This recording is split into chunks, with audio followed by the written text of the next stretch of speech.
పవన్ కళ్యాణ్ గారు human trafficking గురించి కొన్ని కీలకమైన వ్యాఖ్యలు చేస్తే అప్పుడు చాలా మంది తప్పుపట్టారు. ముఖ్యంగా వాలంటీర్ల పైన ఇలాంటి వ్యాఖ్యలు ఎలా చేస్తారు పవన్ కళ్యాణ్ గారు? వాళ్ళు చాలా నిస్వార్థంగా ప్రజాసేవ చేస్తున్నారు అని చెప్పి.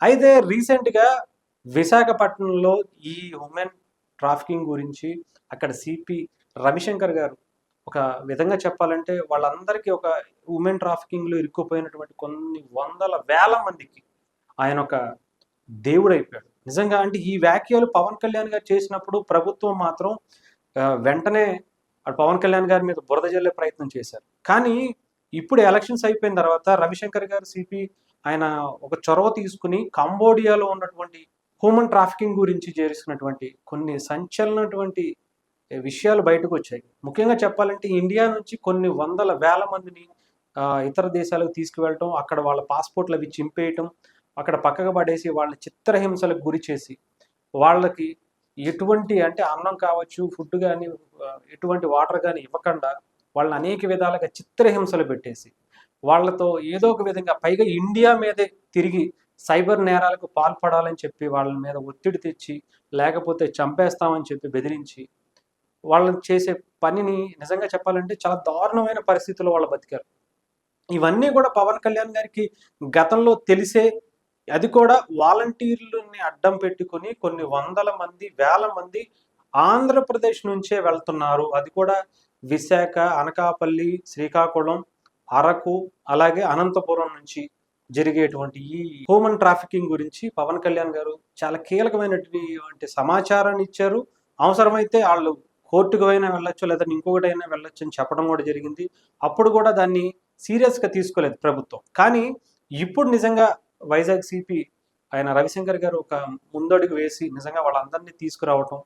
ఫస్ట్ టర్మ్‌లోనే కొంతమందిని దాదాపు 100 మందికి దగ్గర దగ్గర తీసుకొచ్చారు. మళ్ళీ నెక్స్ట్ మంత్‌లో ఇంకొంతమందిని వెతికి అక్కడ ఎవరు ఏ ఏరియాలో ఉన్నారు కాంబోడియాకి సంబంధించి అని చెప్పేసి వాళ్ళని వెతకడమే పెద్ద రిస్క్‌గా ఉందట. సో వాళ్ళంతమందిని కూడా తీసుకొచ్చి ఇండియాకి చేరవేర్చడంతో పాటు ముఖ్యంగా వాళ్ళ ఇళ్ళకి చేరవేర్చే పని కూడా అటు సిపి గారు చేస్తున్నారు. నిజంగా ఆయనకి హ్యాట్స్ ఆఫ్ చెప్పాలి. దీనికన్నా ముందు చెప్పాలంటే పవన్ కళ్యాణ్ గారికి చెప్పాలి.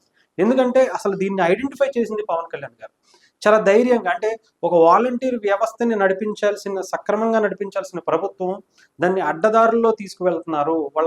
వాళ్ళని అడ్డం పెట్టుకుని వెనకాల అనేకమైనటువంటి చెడు ప్రయోగాలు చేయటం అయితే జరుగుతుందని చెప్పి ఆయన అప్పట్లోనే జరగడం జరిగింది. నిజంగా చెప్పాలంటే వాలంటీర్ల మీద అంత స్ట్రైట్‌గా కూడా ఎవరు క్వెషన్ చేయరు. నిజంగా చెప్పాలంటే అప్పుడున్నటువంటి ప్రతిపక్షాలు ఏ పార్టీ కూడా క్వెషన్ చేయలే. ఎందుకంటే 2,00,000కు పైగా వాలంటీర్లు ఉన్నారు.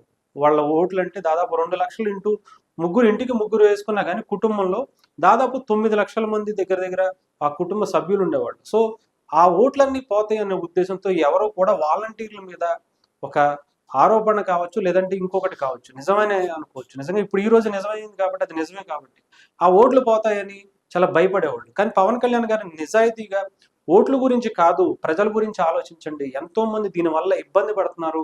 హ్యూమన్ ట్రాఫికింగ్ గురించి మనం ఇప్పుడు గనక లేవనెత్తకపోతే ఇది ఆగే పరిస్థితి కాదు. ఆయన నిజంగా 1 ఇయర్ బ్యాకే దీని గురించి బయటకు తీసుకొచ్చారు కాబట్టి అప్పటితో ఆగింది. భయపడో లేదా ఇంకొకటో ఏదైనా జరగవచ్చు కానీ అప్పటితో ఆగింది. లేదంటే ఈ 1 ఇయర్‌లో ఇంకా ఎన్ని వేల మంది బయటకి ఇతర దేశాలకి ముఖ్యంగా కాంబోడియా లాంటి దేశాలకి వెళ్ళిపోయేవారో తెలీదు. నిజంగా చాలామంది ఏజెంట్లు మోసం చేయడం కావచ్చు, ఏదో నిరుద్యోగ యువత ఆంధ్రప్రదేశ్‌లో ఎక్కువైపోవటం, అలాగే వాళ్ళు ఎక్కడికెళ్ళి ఏం పని చేయాలో తెలియక కొంతమంది ఏజెంట్ల ఆహ్, అబద్ధాలు చెప్పడం కావచ్చు, ఇవన్నీ వాళ్ళు అక్కడేదో ఉపాధి దొరుకుద్ది, ఉద్యోగం దొరుకుద్దని చెప్పి ఇతర దేశాలకు వెళ్ళిపోవడానికి సిద్ధపడి వెళ్లారు. ఫ్యామిలీని వదిలేసి ఎన్నో కష్టాలు అనుభవించి ముఖ్యంగా వాళ్ళకి ఇప్పుడు ఒక రిలీఫ్ అనేది దొరికిందని అనుకోవచ్చు.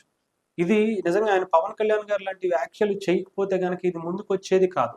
ఇన్ని వందల వేల కుటుంబాలు ఈరోజు వాళ్ళ కుటుంబ సభ్యులకు వాళ్ళ ఇంటికి చేరారంటే నిజంగా అది పవన్ కళ్యాణ్ గారి వల్లే. ఏదేమైనా కానీ పవన్ కళ్యాణ్ గారు చేసినటువంటి ఆ వ్యాఖ్యలు ఇప్పుడు మాత్రం నిజంగా ఆ కుటుంబాల్లో ఆనందాలు వెల్లువిరించడానికి కారణమైంది.